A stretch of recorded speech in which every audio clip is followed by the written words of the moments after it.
as an independent artist, it's really hard to be able to afford to perform live and especially to tour if you're always dependent on another person to accompany you. And the same goes for songwriting. If you're always dependent on someone else to play an instrument, that dependency will really hold you back. And, for me, I've been able to tour solo acoustically all around the world because I have a compelling one woman show and I'm able to do it wherever I go with just me and my guitar. And I like to see artists, and especially female artists, really empower themselves by being able to do what they do by themselves. And that doesn't mean you never play with a band. I mean, I love playing with a band, but I just feel like it's so important to be able to do what you do whenever you want to do it. Welcome to the Female Entrepreneur Musician Podcast with Bree Noble.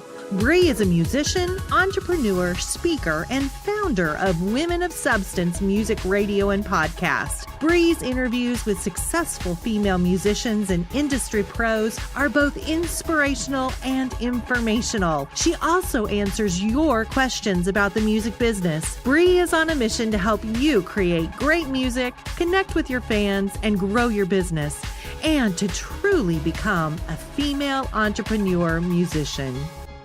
Hey, this is Bree Noble, and I want to thank you for tuning in to the Female Entrepreneur Musician Podcast, where we talk about making great music, connecting with your audience, and growing your business. And I'm super excited because the next episode that we put out, episode number 45, is going to be on our 1-year anniversary. We started this podcast in April of 2015.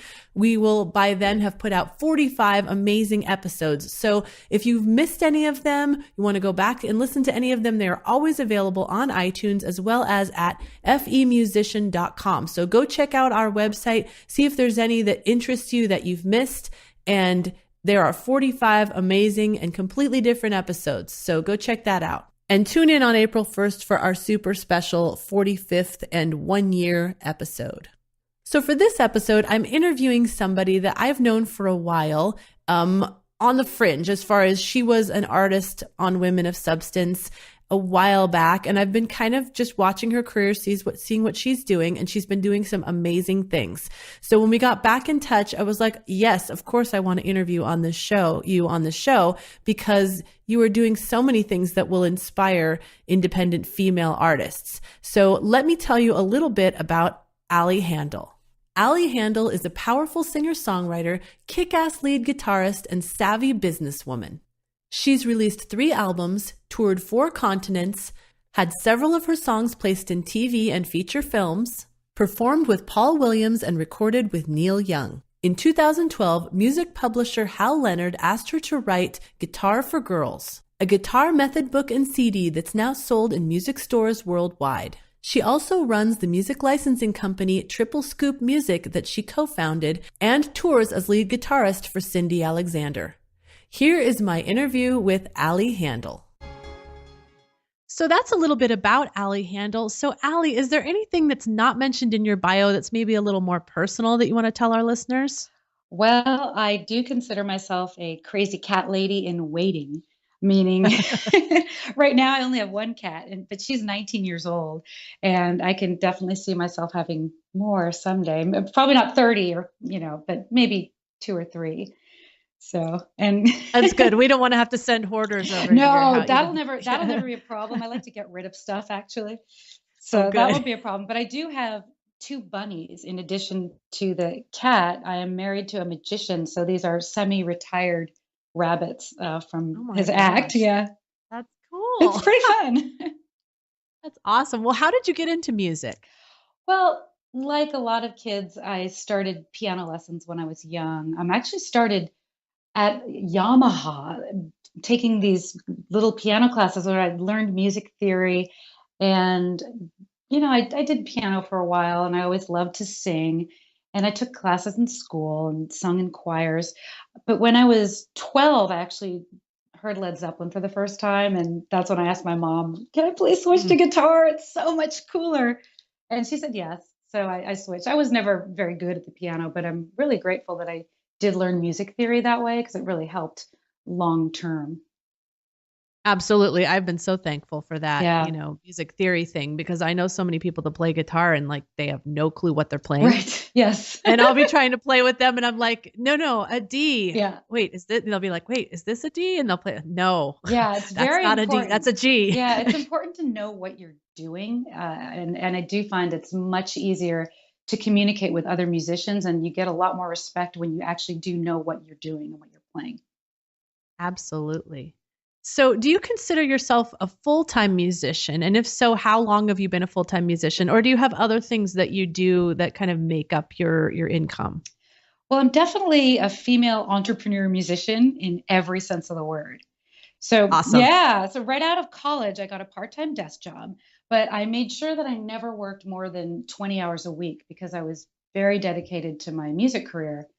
But in the beginning, I didn't really make any money playing music. I was playing as a lead guitar player in other people's bands. This is before I was singing as a rock singer. I had studied voice in college, but that was a very different thing.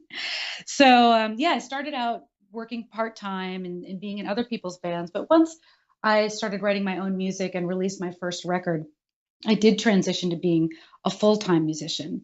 And I did that for several years, earning my living primarily from licensing my music from that record and playing gigs.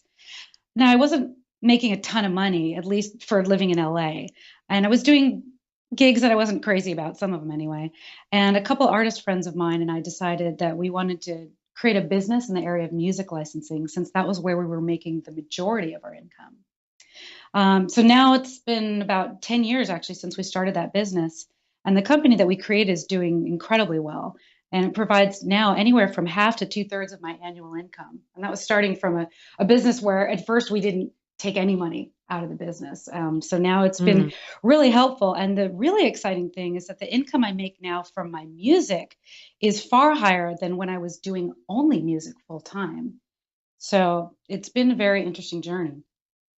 Wow. Wow. So, how did you, first of all, when you were first starting out and you started getting those licensing deals, how did you find those in the beginning before you had your company? Yeah, that was through my producer. So the producer I had of my first record, I met him when I was volunteering at KCRW, which is a local NPR station here, and it's very well known for discovering different artists and things like that. They are Yeah, really well known for that. I yeah, mean, they have a like indie music, like whole little yes. channels online and stuff. Yeah, exactly. So I volunteered there for their pledge drive twice a year for many years, and I did a lot of networking there. And I met a lot of the DJs there and ended up getting my music played there. And that was a very conscious thing I did. And I met a lot of really cool people there as well. And one of the people I met was the person who ended up producing my first record. And he had been a music supervisor in the past and knew a lot of music supervisors.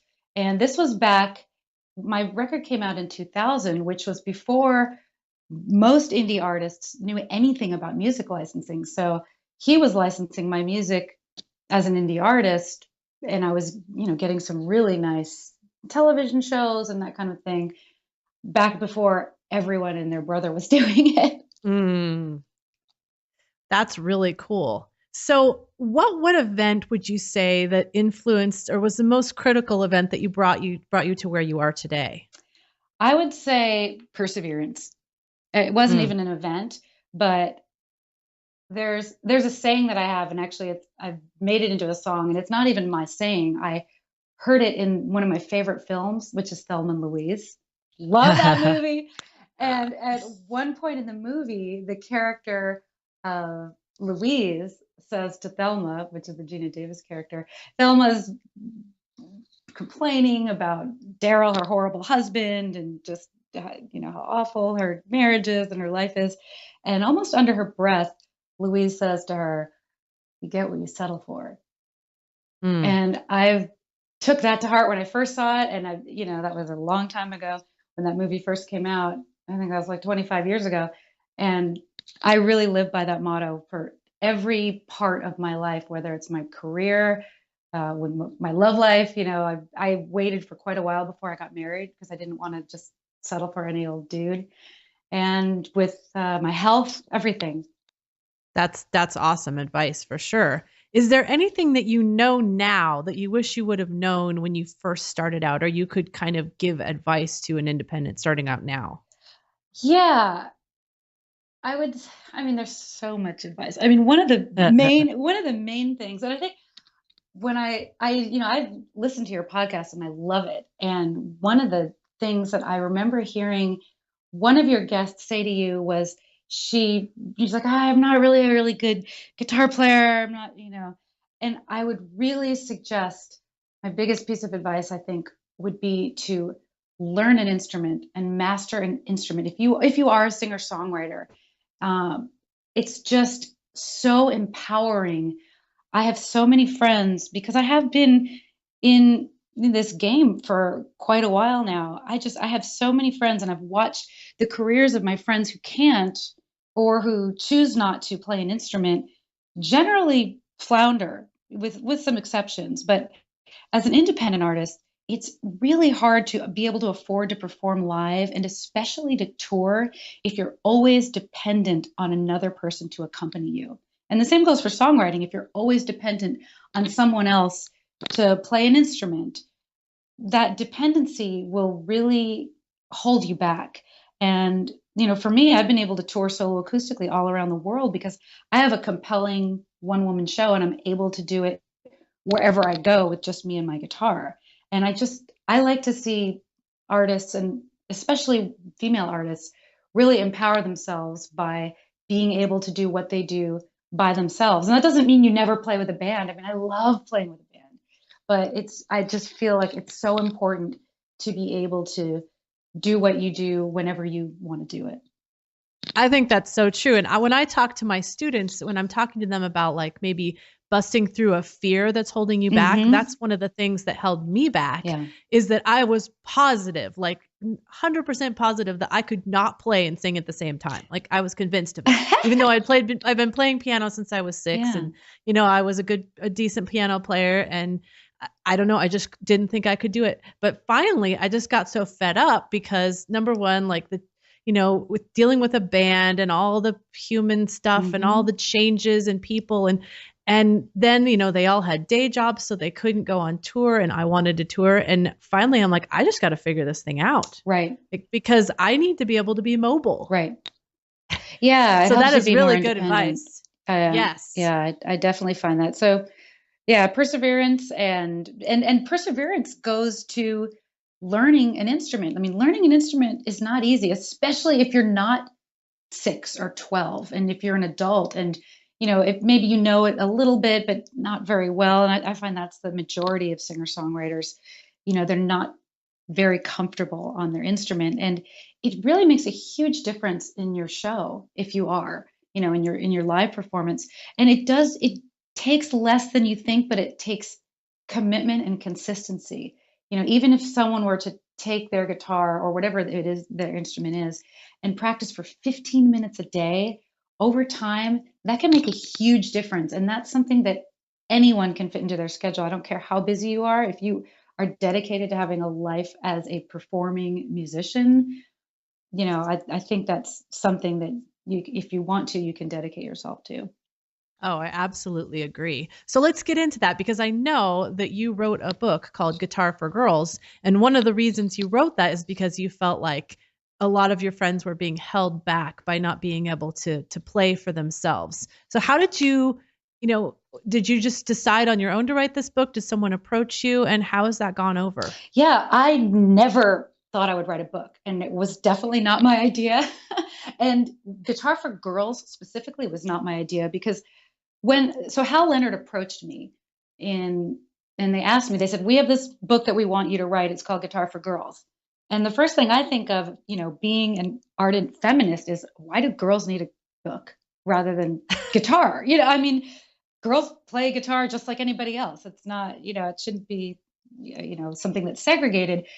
However, I thought about it and I did decide to take the project on because once I did think about it, I did look back at my own career and my own struggles with guitar and just being a female musician. And I do, the physicality and the musicality, I don't think there's a difference between how I would teach a boy and teach a girl or a man and a woman. However, a lot of the psychological aspects of learning the guitar, I do think there are certain things, just because of the way that girls are socialized still in our culture, we're taught to be generally more timid. We're less generally, and this definitely went for me, we're generally less likely to want to put ourselves, quote unquote, out there and risk things before we feel like we're 100% ready, which I do think sometimes is a mistake, to not be willing to say, get up at a jam session because you're not perfect or you're not as amazing as this guy. Usually boys are not held back by those same kinds of things. And I felt like I really wanted to include, and I did include, a lot of kind of psychological, more psychological tips and pointers to really urge girls to be fearless and to put themselves out there and to not be intimidated by other people who may be better or at a different place in their career. I love that idea. And I think it's really hard to walk that line because I Yeah. have that problem too with women of substance. Like, number one, why is it just women? And then like how, like, I'm promoting their music because I feel like they're not getting enough representation. Mhm. Well, is my actually doing that saying that women are not as good and we need more help? You know what I mean? Yeah. Like, but I so don't it's think it it's this says weird that, but line. yeah, I get it. I don't think it says that, but I understand. It's a fine line. And I love women and I love girls, and I'm very passionate about empowering women and female musicians just because I feel like they're even more my people and my tribe than just musicians in general, which I definitely feel like is my tribe.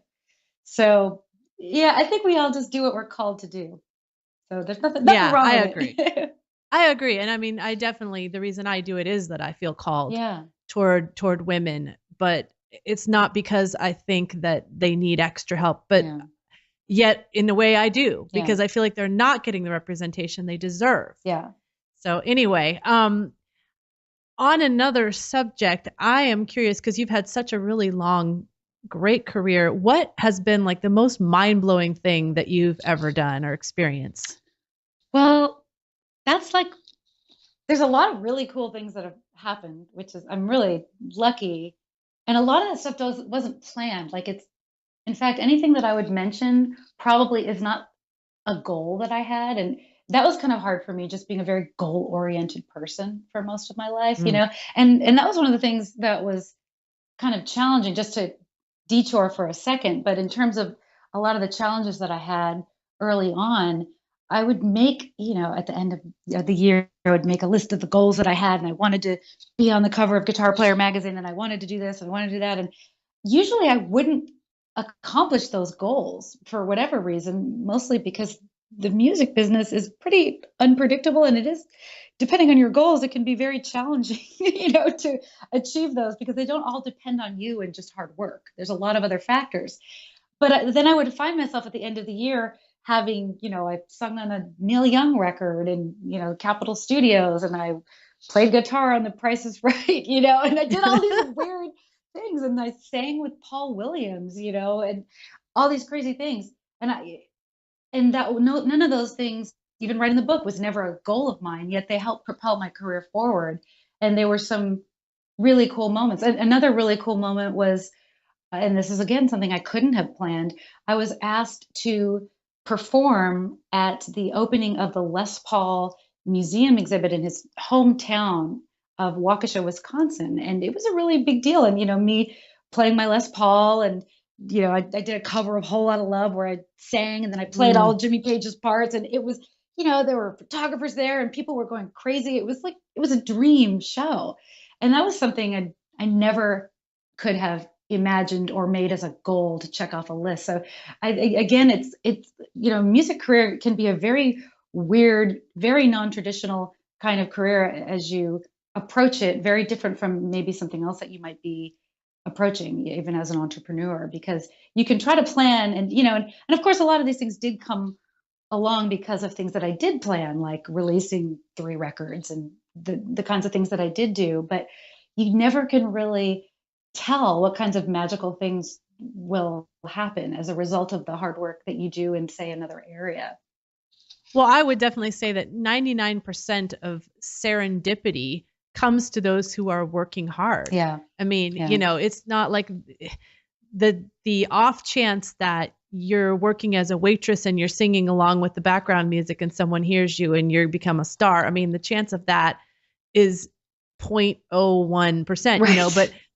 but the people that are working hard towards certain goals, like you said, it might be some other thing happens, but because you put yourself out there, Yeah. you're being seen, people see that you're reliable, you're a good worker, and you love what you do, you have passion, that is going to draw people in. And, you know, like you said, like you did never would have chosen to write that book necessarily, No. but someone approached you because they saw that you had a lot of great knowledge and Yeah. experience. Yeah. And the reason I was asked to write that book was because they knew who I was. Someone who worked at Hal Leonard had previously worked at a guitar magazine that I had approached when my first record came out. And I approached all the guitar magazines. You know, here I was, this was back in 2000, and I was a female lead guitar playing singer-songwriter, which wasn't that common back then. It still isn't that common, but it was less common back then. And so I did all kinds of different articles and things like that, uh, getting coverage from these magazines. And that magazine that the guy who now works for Hal Leonard was at, that magazine's been gone for a long time, but that's how he knew who I was, because I went out and sought him out when he was somewhere else. And that's the other thing, just perseverance in the music industry. There are people now that I've had business relationships with for 15 years, and they may have moved to another company, but we still have a business relationship. And now the company that they're at may be more or less relevant to what I'm doing, but it's, you know, they know people too. And so the longer you're in it, the better it gets. Even though a lot of us are worried about, oh, I'm getting older, and that stuff doesn't even matter anymore. It just is not even relevant. I don't think so. Yeah, I mean, it's not. I see so many older artists still doing so many things. Yeah. Plus, you can always move into the area of licensing, and you don't have to be performing if you don't want to. You don't have to if you don't want to. I personally love it and I live for it, so I continue. But yeah, that's definitely not something you have to do. I mean, that's the other great thing about a career in the music industry is there are so many different things that you can do. There are just so many, whether it's licensing, songwriting, doing work as a session singer or musician. It's just kind of endless. Yeah, I was just going through an exercise with my students yesterday of listing out all the income that they bring in, because I think they don't realize this little thing here, they add up. And then if they want to just incrementally increase each one of those, then they can bring their income up to what they want. Yeah. But sometimes they don't even, they're just focusing on my CD sales aren't enough. Right. You know what I mean? Right. They're not seeing all the little pieces that they can have. Yeah. And there's also some really interesting things that you can do.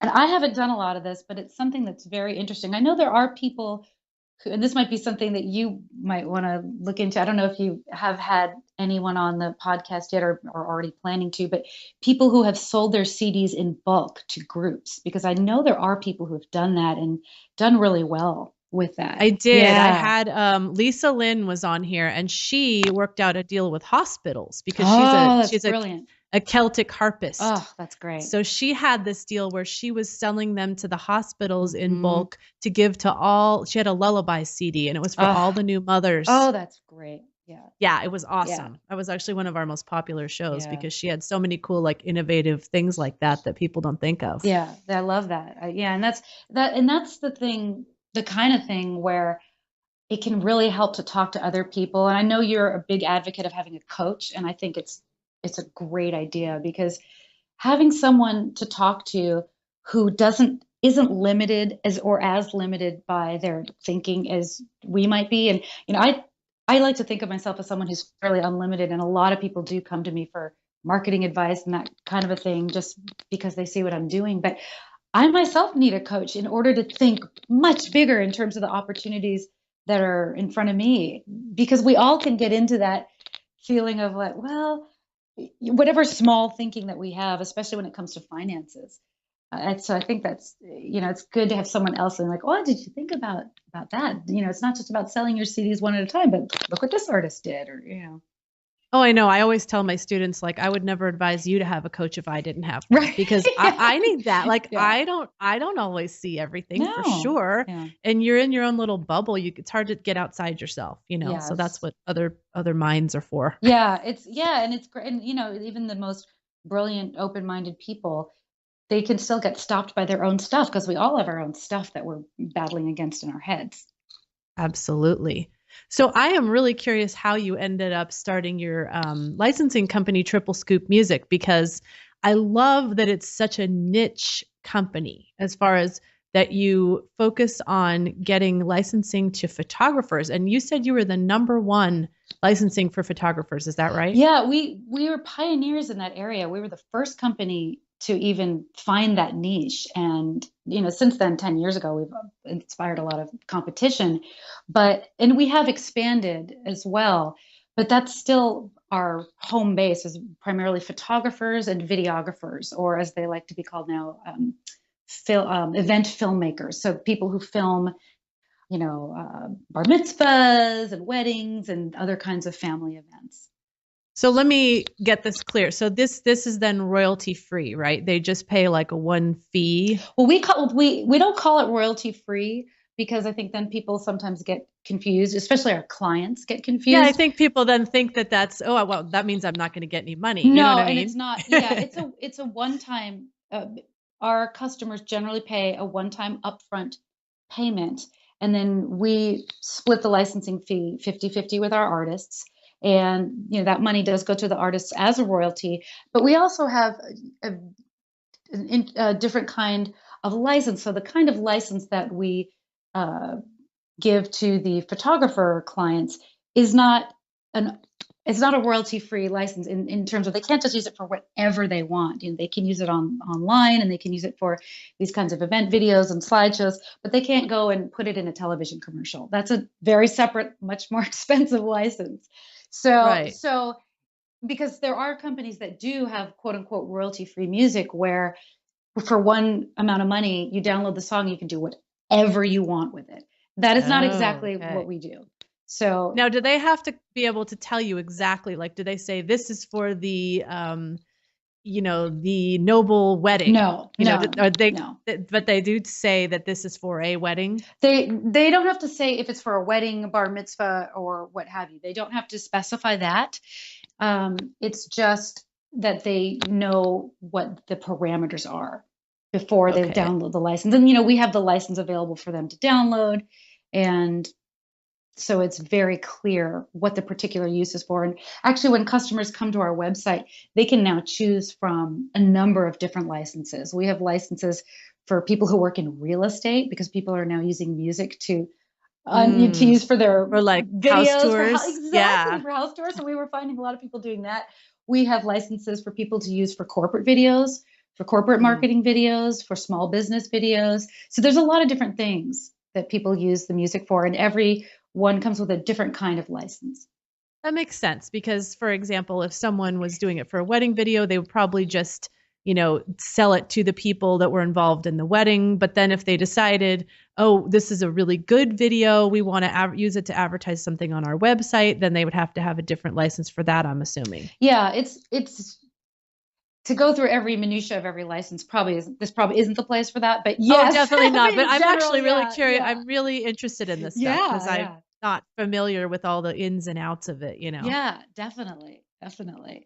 That's very cool. So how do you find the music that the artists that you do 50-50 licensing with? Well, we discover music through all sorts of channels. Some of it comes to us, some of it, we have our A&R people kind of looking out on the internet and word of mouth, and that kind of a thing. But we now have over 20,000 songs in our catalog. So we are incredibly selective in the music we sign. I mean, we listen to every single piece of music that we sign. It's not the kind of website where artists can just come and upload whatever they want and then people find it, because there are sites like that as well. But we handpick everything, and we really look for impeccable production quality, songs that sound like they could be on the radio and should be on the radio. And we generally look for songs that are upbeat and positive sounding, even if they're instrumental. We do take vocal and instrumental songs. But what our particular clientele want, as you can imagine, primarily people who are doing business related videos and weddings and celebration. It's upbeat and happy sounding music. It's not the typical singer-songwriter bittersweet love songs, which I wish they made divorce videos, because we could have so much music for that. Oh yeah, breakup videos. Breakup videos. Yeah. That'd be my music would be perfect for that. But and all of my friends. But so that eliminates a fair amount of music. But then there's a lot of people making music that is phenomenal, and that's one of the wonderful things about the industry nowadays is so many people are making great music. And I know I am like floored every day with the stuff that I get. Yeah, it's phenomenal. So yeah. So if an artist wants to be on your radar, do they need to be working with a boutique publisher, or since you don't take direct submissions? Well, we actually do, and I can give you the email address if anybody listening wants to submit to Triple Scoop Music.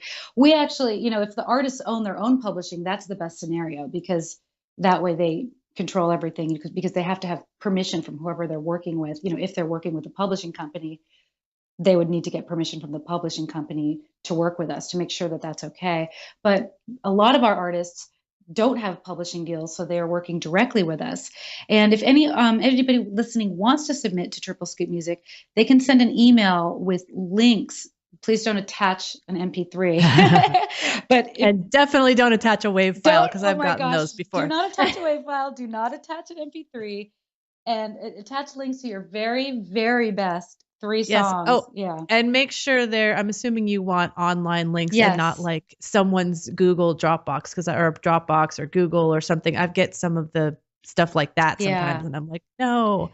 Yeah, as long as we don't have to download it to listen. And just, make sure, one of the things that I like to emphasize is, really listen to your recording and have someone else listen to your recording, and be honest with yourself about if you're ready, because not everybody is ready for licensing, and that's okay. But and this doesn't go for just us, this goes for any kind of opportunity that you're submitting yourself for. Don't just throw your music everywhere in the hopes that someone will see a glimmer of something great, or the diamond in the rough. Especially when it comes to licensing, that is not what it's about. With licensing, it is the diamond. Like, it's polished and it's ready to go. We're not producers. We're using finished products. So if you're not ready, that's okay. You have our information in a year when you have something that's really ready and really polished and the best songs you've ever written, then email us. And I think that's true for, there's that fine balance again between taking imperfect action and taking action, making sure you're not holding yourself back, but also being appropriate and not putting your music out there, which is a representation of who you are as an artist and an entrepreneur, not putting yourself out there really before you're professionally ready. And I don't know if I distinguished that enough, but I have the same, I have the same problem. Yeah. And, I would say, like, impression is important. Yes. Like for me, if you submit something to me for Women of Substance and I don't think it's ready, I'll tell you. Yeah. But I probably will remember that the next time that I see a submission from you and go, okay, I'm a little skeptical here, but I will listen to it again. Right. But some people, in the licensing world might say, oh, this person wasted my time. I'm not going to listen to anything of theirs again. So make sure that what you put out there the first time is good. Yeah. And I will say that we tend to be very artist friendly, and we won't just shut someone down, but at the same, in terms of, I'll never listen to you again. But there are definitely people out there who there there definitely are, because it's, we're all really, really busy people. Everyone is busy. And the more successful you are, the busier you are. There's more going on, and, you just don't want to waste people's time who are very busy and who you want to have help you. I'm always trying to be mindful of that when I'm contacting people who I want to have help me. I was like, keep the emails short and to the point. Really be aware of how you're coming off to people in your communication, as well as following instructions that they ask for how they want to see your music, all that kind of basic stuff. And it seems really basic, but you'd be surprised to see, you would not be surprised, I would Brie. not be You would not be surprised. surprised at all, but I think a lot of people listening would be shocked. I think the artists are surprised because they don't see it from the perspective of the person who sees hundreds of artists, every week. Yeah. Yeah. They're just seeing their own. It's once again, it's being in your own bubble and not, Mm-hmm. So I would definitely say if you're not sure, go to, the Facebook groups or the forums where people review each other's music peer to peer and get some opinions before you send it and out. ask for honest feedback. And, Yes. the other thing is to be able to take constructive criticism or just to be able to take a no, because that's very important to be able to do. And no doesn't always mean no forever. It just means not right now. And that's something very important to remember, but it also means not right now. So move on, keep working on things. I mean, anyone who is successful has had way more no's than they've had yeses.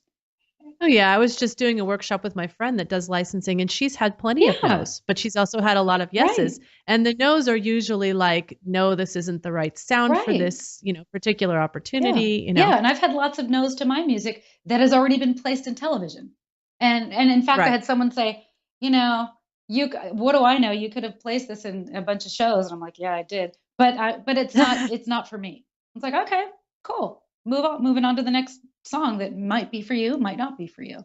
But it's okay. And to be able to not take that stuff personally, it takes practice because our music is so personal to us. I don't know anyone whose music isn't personal to them. Absolutely. Absolutely. So I wanted to find out, with all these things that you're doing, kind of what's the breakdown of your streams of income? Because I always like to talk about this a little bit because of the fact that artists usually have so many different streams of income, and it's good for them to think about maybe what they haven't explored yet. Yeah. Well, I do have my income from having my own company. So that's one stream of income. I have my income from my placements in all of my licensing placements, television, film, the triple scoop royalties that I receive. I have income from my book sales. I have income from my CD sales. Let's see. Oh, and I do session work. I've especially been doing a lot of session work in the last couple of years, which I just love doing. So primarily vocal session work. So that's another stream of income. What would you say the breakdown is kind of like, is half of it from the company that you have? Yeah, I would say anywhere from anywhere from a third to a half is from my company. And the rest of it is from all of my musical endeavors, and the bulk of the money, I would say, from my musical endeavors comes from royalties. So from book royalties and placement royalties from the television stuff. So more than actual performance. Oh yeah. And because, one of the things that, and it's really interesting. I kind of have a bit of a different take, I think, than a lot of other musicians in terms of the whole, are you a full-time musician? Are you not? I think it's awesome to be a full-time musician. And there are also a lot of horrible gigs you can have making a living music full-time. And there's a lot of things that I choose not to do. As a musician, I choose not to do cover gigs. That's something I've never really wanted to do. I've done a lot of gigs in noisy bars, and I toured the country doing that. And I choose not to do that anymore. I choose to do listening rooms, So because I do have this other source of income from my business, I don't have to take the gigs that I don't want to take. And I get to take gigs. Like I'm doing a gig in February. It's a literary salon where they have musical guests, and I'm going to be a musical guest with the actress Ileana Douglas, who I love. I absolutely love her. Wow. That's not a paying gig, but it is a gig in the middle of the day that I can go do. I can sell my CDs there. I can get all the women who go. It's called Women Who Write. And all the women there it's like my perfect audience, get people on my mailing list. And that's going to be fantastic for my career. It may not be a huge moneymaker right up front, but for my career, it's great. And there's a lot of opportunities like that, especially in Los Angeles, that I really like to take advantage of. And because I don't have to make all of my money from my performances, I can take opportunities that may be great for my career, but not great at the moment. Am I making $500 in this 1 hour? No. So it's a different way of looking at things. And I think sometimes when you do, whether you have your own business or you have a day job or a part-time gig, if you're doing that, sometimes, especially when I started, when I had a mindless day job, it was actually, I always griped about it, and I was very glad when I was just doing things related to music full time, and I'm still very grateful for that. However, I did at that time only do the music things that I wanted to do. And at that time, when I was first starting out, I was getting some really much needed experience. I was playing in other people's bands. I wasn't making any money. It was a band situation, but we were playing the House of Blues and the Viper Room and all these, really great opportunities. But we were all like all for one, one for all. It was a band situation. So because I had a job, I was able to do that. I would, first of all, I would never do that now because I'm not at that point in my career and I'm doing my own music. But, if you're not having enough of an income in some way, you're really hamstrung, because having a career in music, it requires paying for stuff, whether you're your own artist or you're in a band. Absolutely. And I think you made a really good point in there about things that may be good for your career, but not right now. Yeah. And, with things where you're going to get some really quality people on your mailing list, I think that is totally worth investing in. We were just going through an exercise yesterday in one of my classes, figuring out kind of what the value of a new person on your mailing list could be based upon getting referral gigs, bookings through your list, people that buy stuff directly through your list, they come to your concerts, just kind of quantifying that a little bit. And, so every person, there's an average amount that they're worth when they get on your list. And if you're getting really good qualified people that are your perfect audience at that gig, it's worth it. Right. And it definitely makes a difference. The people that sign up for my mailing list at a bar gig when not many people are paying attention are going to be different from the adult women who are in other businesses and they're not struggling musicians, and they're, and they're at a literary salon and they're encouraged to buy your CD and to support the other artists. There is a very different kind of person in your audience, depending on where you're playing. And those are the kind of people that are going to support you next time you do a crowdfunding campaign or something, Exactly. That's the way I see it. It's investing in your career. And not to say that, that you can't, of course, sell to them when you're doing a show. Of course you can. Of course. And they probably will buy too. Yeah. Well, I always ask everybody this question near the end. And this one is going to be a little bit different with you because you have your own book. But so despite outside of your own book, what is one of your favorite books that you could recommend, either in the area of, music, songwriting, the business side of music, or even self-improvement? There are so many awesome books. I love all those kinds of books. I think the one that I'm going to choose, and actually just before I tell you what book it is, I am in the process of putting out a series of videos for beginning singer-songwriters and beginning guitar players. And in one of those videos, I do talk about resources both for songwriters and just for creative people in general. And this book that I'm going to mention is one of the books I mentioned in the video. It's called The War of Art, and it's by Stephen Pressfield. I've been needing to read that. I have not read it yet. Read it and download it to your phone, and seriously read it every single day. I mean, you can read a page from it every day. It's all about resistance. This is not just for songwriters. This is not just for musicians. It's for anyone who wants to do anything. A lot of business people love this This book. is the best book in life. I'm so passionate about it. So it's about, why aren't we writing? Why aren't we exercising? Why aren't we eating our vegetables? And it's all about resistance. And, I used to think because I wasn't writing every day, it meant that I must not really be a real musician. And because I wasn't practicing my guitar every day, it was because I wasn't really a musician. And it's exactly the opposite. The things that are the most important to us, bring up the most resistance for us. So if we're so passionate about our music career, but we have a hard time getting ourselves to practice every day, or whatever it is, it doesn't mean that you're not really supposed to do it. People who are writers have the hardest thing that they have to do is to sit down and write.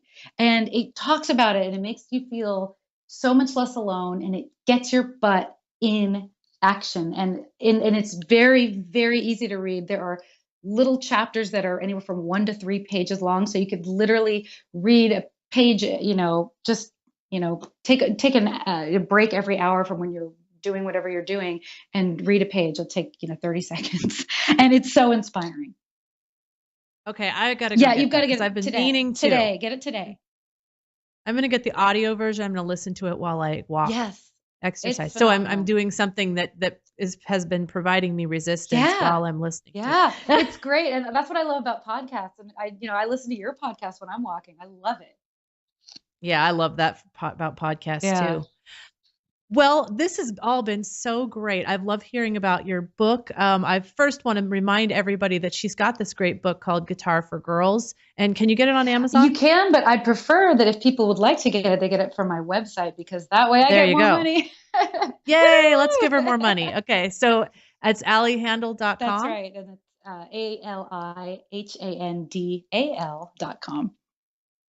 Okay, go get it there, guys. Don't go to Amazon because she deserves all of her money. Oh, and then about Triple Scoop Music. So remind them again how they can email you with their EPK, their links only and their best stuff. Yeah, so it's not going to go to me. It is going to go to our A&R team, but the email address is artists, and that's the plural, ARTISTS, at triplescoopmusic.com, and that's spelled TRIPLESCOOPMUSIC.com. And we don't need an EPK. We just need links to your 3 very best tracks. Perfect. Yeah. Okay. And then how can we get in touch with you for your music and social media and stuff? Yes, you can find me and you can download 3 free songs at alihandalmusic.com. And that's just how I spelled my name before, ALIHANDAL music.com. And you can also find my videos on YouTube if you just put in, I think maybe you could put up a link, but it's YouTube/C/Ali Handal, I think. Okay, now I'm trying to remember because I think we played a cover song that you did of My Sharona. Oh, yeah, is that right? that's right. Okay, you guys, you need to check out that cover song because I love it's the that rock and roll version of My Sharona. Yes, yeah, very rockin'. It's awesome. Cool. Well, thank you so much. This has all been so great, and you've been able to cover so many different kinds of things because you're just so multi-talented. So thank you so much for talking with us today. Thank you, Bree. Now go out and make great music, connect with your fans, and grow your business. Female Entrepreneur Musician has been brought to you by FEmusician.com and FemaleMusicianAcademy.com.